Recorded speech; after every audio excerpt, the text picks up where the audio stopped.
ముందు ఒక చిన్న క్వెషన్ నాకు ఎప్పటి నుంచో ఉంది డాక్టర్, క్లియర్ చేసుకోవాలని. షూర్. రీసెంట్ పాస్ట్‌గా పూనం పాండే తన డెత్‌ని ఫేక్ చేసింది. అంటే చనిపోకముందే చనిపోయినా అని చెప్పేసింది ఆమె. కరెక్ట్. సో ఎందుకు చెప్పింది అని తర్వాత వాళ్ళు రీసెర్చ్ చేసి చూస్తే ఏంటంటే సర్వైకల్ క్యాన్సర్ ద్వారా చనిపోయింది. ఆ అవేర్‌నెస్ కోసం నేను ఇట్లా చేసినా అని చెప్తాను. అంటే చేయాలనుకుంటే ఏ క్యాన్సర్‌కైనా చెప్పొచ్చు. బ్రెస్ట్ క్యాన్సర్ అని, స్కిన్ క్యాన్సర్ అని ఏదైనా చెప్పొచ్చు. బట్ సర్వైకల్ క్యాన్సర్ ఎందుకు అండ్ అంటే ఏం స్పెషాలిటీ ఉంది దానికి? ఐ థింక్ రోహిత్, ఒకటి ఏంటంటే సర్వైకల్ క్యాన్సర్ని అవేర్నెస్ తీసుకురావడంలో డెఫినెట్గా ఒక సెన్సేషనల్ న్యూస్ అయితే అయ్యింది. అంటే ఎందుకు ఫేక్ చేసింది, పబ్లిసిటీ కోసం చేసిందా, వాజ్ ఇట్ రియలీ నెససరీయా ఇది మరి అనేది కొంత డిఫరెంట్ వ్యూస్ ఉండొచ్చు. కానీ మీరు అడిగిన ఒక ప్రశ్న ఏంటంటే మిగతా క్యాన్సర్స్ ఎందుకు చేయలేదు, సర్వైకల్ క్యాన్సర్ కోసం ఎందుకు చేసింది? ఐ థింక్ అక్కడ we have a strong message అండి. ఎందుకంటే క్యాన్సర్స్ అన్నిటిలో కూడా ఒక మోస్ట్ ప్రివెంటబుల్ క్యాన్సర్, అంటే మనం నివారించదగ్గ క్యాన్సర్ ఏదైనా ఉంది అంటే అది సర్వైకల్ క్యాన్సర్. అంటే గర్భాశయ ముఖ ద్వారా క్యాన్సర్, సర్విక్స్ అంటే. సో దీన్ని యూట్రస్ యొక్క మౌత్, అది ఓకే, ముఖద్వారం, స్టార్టింగ్ గర్భాశయం యొక్క ముఖద్వారం. సో కనుక దీన్ని మన జీవిత కాలంలో లేకుండా చేయగలం. It's possible. ఎందుకంటే ఇది ఒక ఇన్ఫెక్షన్ ద్వారా వస్తుంది. హ్యూమన్ ప్యాపిలోమా వైరస్ అనే ఇన్ఫెక్షన్ ద్వారా వస్తుంది. ఈ యొక్క ఇన్ఫెక్షన్కి మనకి ఒక మంచి వ్యాక్సిన్ అందుబాటులో ఉంది. గత 25 ఏళ్ళ నుంచి అందుబాటులో ఉంది. కొత్తగా వచ్చిన వ్యాక్సిన్ కాదు. కోవిడ్ వ్యాక్సిన్ అంటే కొంచెం కంగారు పడతారు. ఏంటి ఏమైనా హార్ట్ ప్రాబ్లం వస్తుందా, లేకుంటే వేరే ఏదైనా తొందరగా తయారు చేసి రకరకాలుగా అపోహలు ప్రజల్లో ఉన్నాయి. కానీ హెచ్పివి వ్యాక్సిన్ అటువంటిది ఎప్పటి నుంచో ఉంది. సో సేఫ్గా ఉంది. సో ఒక వ్యాక్సిన్ ద్వారా ఒక క్యాన్సర్ రాకుండా మనం చూసుకోవచ్చు. సో ఇండియాలో ఆడవాళ్ళలో ఉన్న క్యాన్సర్ మనం చూస్తే మోస్ట్ కామన్ ఏది, నెంబర్ 1 అంటే బ్రెస్ట్ క్యాన్సర్, రొమ్ము క్యాన్సర్. రెండవదిగా మనం చూస్తే గర్భాశయ ముఖద్వార cancer, second most common cancer.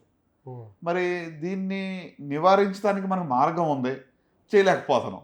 So తను ఒక సెన్సేషనైజ్గా దీన్ని తీసుకెళ్తే బాగుంటుంది అన్నట్టుగా కొంత మరి కొంచెం ఆక్వర్డ్ వేనే, డెఫినెట్గా నేను ఏదో మంచి వే ఆఫ్ డూయింగ్ అని నేను ఎండార్స్ చేయట్లేదు, కానీ ఒక పర్పస్ అయితే ఉంది దీంట్లో. సో కనుక మనం ప్రత్యేకంగా మరి మన ఈ పాడ్కాస్ట్ బాధ్యత వ్యూవర్స్ నేను చెప్పేది ఏంటంటే సర్వైకల్ క్యాన్సర్ని మనం ప్రివెంట్ చేయొచ్చు. ఈ మెసేజ్ ఇది వాచ్ చేసిన ఒక్కొక్కరు 10 మందికి చెప్పండి, షేర్ చేయండి. ఎందుకంటే ఇండియాలోనే ఒక 1/3 of the world's cancer, cervical cancers మన దగ్గర అవుతున్నాయి. ప్రత్యేకంగా గ్రామీణ ప్రాంతాల్లో ఎక్కువగా ఉన్నాయి ఇవి. సో దీన్ని మనం నివారించడానికి ఆవిష్కారం ఉంది. దీన్ని మనం కంప్లీట్గా అంటే 99% అని దీన్ని నివారించవచ్చు. ఇప్పుడు ఆస్ట్రేలియా మనం చూస్తే ఇంకా నెక్స్ట్ 4-5 ఇయర్స్లో వాళ్ళు సర్వైకల్ క్యాన్సర్ ఫ్రీ అని డిక్లేర్ చేయబోతున్నారు. చాలా ముందుగానే వాళ్ళు దీని గురించి ప్రివెన్షన్ స్ట్రాటజీస్ మొదలుపెట్టారు. సో కనుక మనం 2030 కల్లా మరి మనం సర్వైకల్ క్యాన్సర్ ఎలిమినేషన్ స్ట్రాటజీ అని చెప్పి WHO పెట్టింది. దీన్ని మనం చేయాలంటే అసలు ఆ దగ్గరలో కూడా మనం లేము. మనం ఒక పక్కనేమో చాలా అడ్వాన్స్డ్, మన గ్రోత్ రకరకాలుగా మన గురించి, ఎకనామీ గురించి మాట్లాడుకుంటాం, కానీ కొన్ని ప్రాక్టికల్ సింపుల్ విషయాలు మనం చూస్తే ఖచ్చితంగా ఇంకా లాంగ్ వే టు గో. కనుక మనం అందరూ కలిసికట్టుగా వస్తేనే ఇది సాధ్యం. సో ఐ థింక్ నేను పూనం పాండేకి ఎఫర్ట్స్ని అయితే ఐ అప్రిషియేట్, బికాస్ దీనివల్ల అట్లీస్ట్ ఒక ఈ విషయం గురించి మాట్లాడుకుంటున్నారు, ఒక కన్వర్సేషన్. ఇదేంటి, ఎందుకు అలా చేసింది, మనకి దీనివల్ల ఏమైనా మనం ఎలా నివారించవచ్చు, ఏదో కొంత డిస్కషన్ అయితే వచ్చిందిగా. ఇప్పుడు ఒక పాడ్కాస్ట్ ఈరోజు దీని గురించి మనం మాట్లాడుతున్నామంటే ఆమె చేసిన ఏదో ఒక, it may be silly, it may be రకరకాల జడ్జ్మెంట్, మార్కెటింగ్ అనుకోవచ్చు, కానీ ఇట్స్ స్పార్క్డ్ కన్వర్సేషన్. సో కనుక నేనేమంటానంటే ఇది we have take action now. ఇప్పుడు యాక్షన్ తీసుకోవాలి, నాట్ ఏదో చూద్దాంలే తర్వాత పోస్ట్ పోన్ చేయడం కాదు. ప్రత్యేకంగా నా వ్యూవర్స్ కూడా నేను చెప్పేది అయితే ఏంటంటే ఇది చాలా ఫండమెంటల్ అండి. దీన్ని ఇది ఏదోలే పర్లేదు మాకు అప్లికబుల్ కాదు అని చెప్పి పక్కన పెట్టేసి విషయం కాదండి. మీరు అన్నారు ఇన్ఫెక్షన్స్ టైంలో వస్తుంది అని. అంటే రూరల్ ఏరియాస్లో ఇట్లాంటి ప్యాడ్స్ ఫెసిలిటీ ఇవన్నీ ఉండకపోవడం వల్ల ఆ డైరెక్షన్లో వస్తుందంటారా, సమ్ ర్యాండమ్ ఇన్ఫెక్షన్? లేదండి, ఇది హ్యూమన్ ప్యాపిలోమా వైరస్ అనేటువంటిది ఎట్లా అంటే ఇది సెక్షువల్లీ ట్రాన్స్మిటెడ్ ఇన్ఫెక్షన్ అది.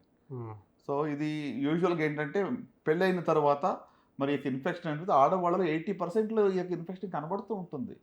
కొంతకాలం ఉంటుంది, కొంతమంది వెళ్ళిపోతుంది, కొంతమందిలో అది పర్సిస్టెంట్ ఇన్ఫెక్షన్ ఉండి అది క్యాన్సర్కి దారితీస్తుంది. సో కనుక ఇప్పుడు ఇది రేర్ ఇన్ఫెక్షన్ కాదు, ఏదో HIV లాగానో హెపటైటిస్ B లాగానో ఏదో వింతైన ఇన్ఫెక్షన్ వచ్చింది వీళ్ళకు, అలాంటిది కాదు హెచ్పివి. ఇది చాలా సర్వసాధారణంగా ఉన్నటువంటి యొక్క వైరల్ ఇన్ఫెక్షన్ అది. సో ఇది ప్రివెంటబుల్ కాబట్టి మరి పెళ్లి కాకముందు సెక్షువల్ యాక్టివిటీ కన్నా ముందుగానే వ్యాక్సిన్ తీసుకోవాలి.